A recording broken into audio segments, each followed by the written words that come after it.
तुमच्या आमच्या घरामध्ये जर अशा प्रकारची दुःखद घटना घडली तर माणूस 13-14 दिवस गप्प बसतो.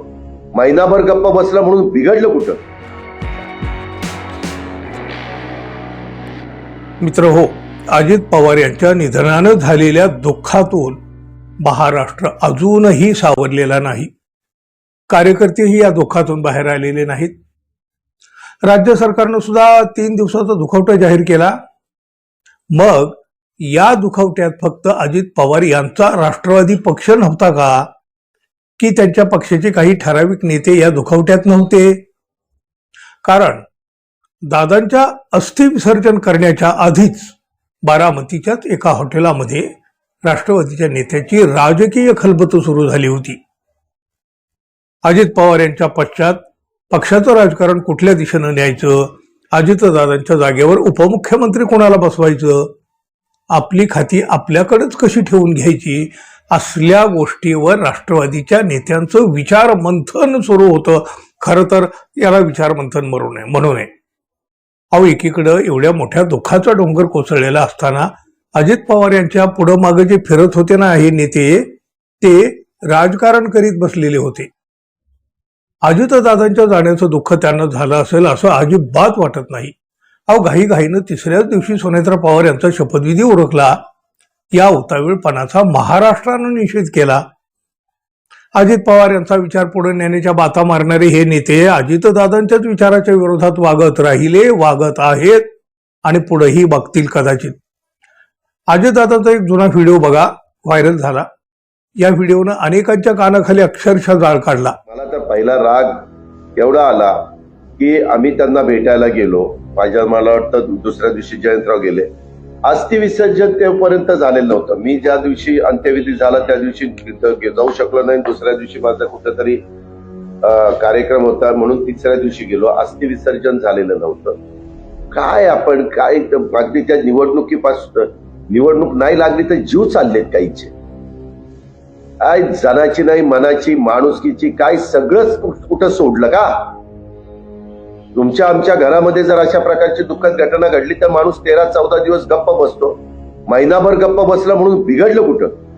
सारखं कोण कुठं काय करणार, कोण उमेदवार देणार, कोण काय करणार, कोण आत्ताच भावी खासदार म्हणून तिथं पोस्टर लावायला लागले.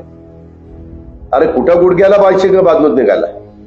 हे होते अजितदादांचे विचार. पण प्रत्यक्षात काय चाललंय? अजितदादांच्या विचारांच्या विरोधात चाललेलं राजकारण दादांच्या जाण्याच्या दिवसापासून महाराष्ट्र पाहतोय. राष्ट्रवादीचे प्रदेशाध्यक्ष सुनील तटकरे, प्रफुल्ल पटेल हे तर बघा टीकेचे धनी झालेले आहेत. या नेत्यांना कसली घाई होती हे सुद्धा आता उघड झालेलं आहे. ते काही लपून राहिलेलं नाही. दुखवट्याच्या काळात सुरू झालेला राजकीय उत्सव पाहून या नेत्यावर प्रचंड टीका होत आहे. विरोधकही टीका करीत आहेत. महायुतीतल्या पक्षांनी सुद्धा टीका केली आणि सामान्य माणूस तर काय संताप व्यक्त करतोय, संताप. किमान 10 दिवसासाठी तरी थांबायला हवं होतं असं सगळ्यांना वाटतं.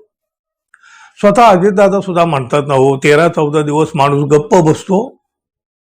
हे प्रफुल्ल पटेल म्हणतात, आमच्याबद्दल आणि आमच्या पार्श्वभूमीबद्दल कोणी कमेंट करीत असेल तर त्यांना लाज वाटली पाहिजे. आता खऱ्या अर्थानं कोणाला लाज वाटायला पाहिजे याचं उत्तर तर महाराष्ट्रानं आधीच दिलंय ना हो. शिवाय हे प्रफुल्ल पटेल आता वेगळंच कारण पुढे करू लागलेत बघा. काय तर म्हणे 3 दिवस शोक व्यक्त करण्याची पवार कुटुंबाची परंपरा आहे. मग रोहित पवार सुद्धा त्याच कुटुंबातले आहेत ना.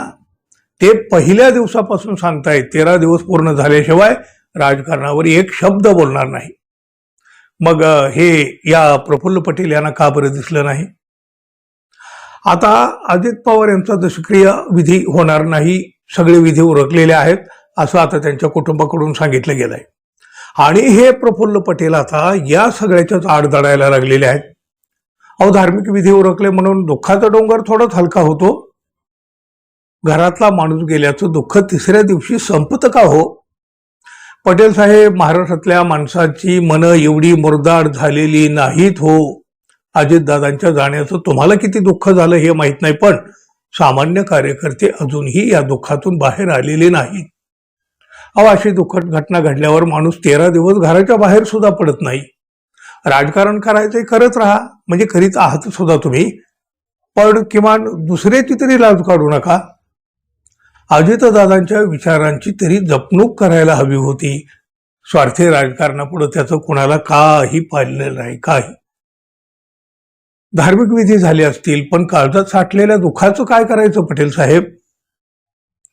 हे दुःख फक्त राष्ट्रवादीच्या काही ठराविक नेत्यांनाच का बरं झालेलं नाही? आणि झालं असतं तर दुखवटेच्या काळात त्यांनी राजकारणाचा असा खेळ खेळला असता का? खरं तर हा फार मोठा प्रश्न आहे आणि या प्रश्नाचं उत्तर तुम्ही सुद्धा द्या मित्रांनो. धन्यवाद. पुन्हा भेटू. नमस्कार.